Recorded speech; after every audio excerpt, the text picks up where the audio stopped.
ആവേശത്തിലെ പാട്ടാണെങ്കിൽ വേണ്ടാന്ന് ഞാൻ നിർബന്ധിച്ച് പറഞ്ഞ സാധനം ഞാൻ വേറെ ഓപ്ഷൻ ആലോചിക്കാന്നൊക്കെ പറയും.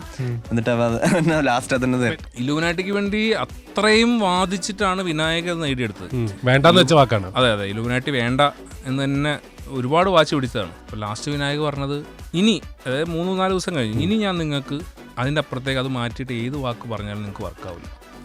ഞങ്ങൾ ആലോചിച്ചപ്പോൾ ശരിയാ. ഇപ്പൊ കേൾക്കുന്ന നാടിൻ നന്മ ഗനെ പൊന്മ അതായിരുന്നില്ല. അപ്പോൾ കുറച്ച് ഇംഗ്ലീഷും മലയാളമൊക്കെ മിക്സ് ചെയ്തൊരു സാധനം വരുന്നത്, കുറച്ച് തകരാർ ഉള്ള സാധനമാണെന്ന് എനിക്ക് അന്ന് മനസ്സിലായില്ല. അത് കൃത്യമായിട്ട് ഇവർക്ക് മനസ്സിലായി. അപ്പൊ ഇതിന്റെയൊക്കെ കൂടെ ചേർത്താണല്ലോ ഇലുമിനാറ്റി ഇവർ ആദ്യം വായിച്ചേ. അപ്പൊ മൊത്തത്തിൽ ഇവർ വേണ്ടെന്ന് പറഞ്ഞു.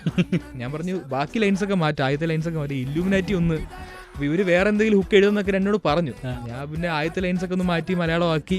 എന്നിട്ട് ഞാൻ അവസാനത്ത് മാറ്റുന്നില്ല. പിന്നെ ഒരു പോയിന്റിൽ ഇലുമിനാറ്റി ഇവർ ഇഷ്ടപ്പെടാൻ തുടങ്ങി. വെറുത്ത് കുട്ടിശങ്കറിന് ഇഷ്ടമെന്ന് പറഞ്ഞ പോലെ ഇലുമിനാറ്റി ഹുക്ഡായി.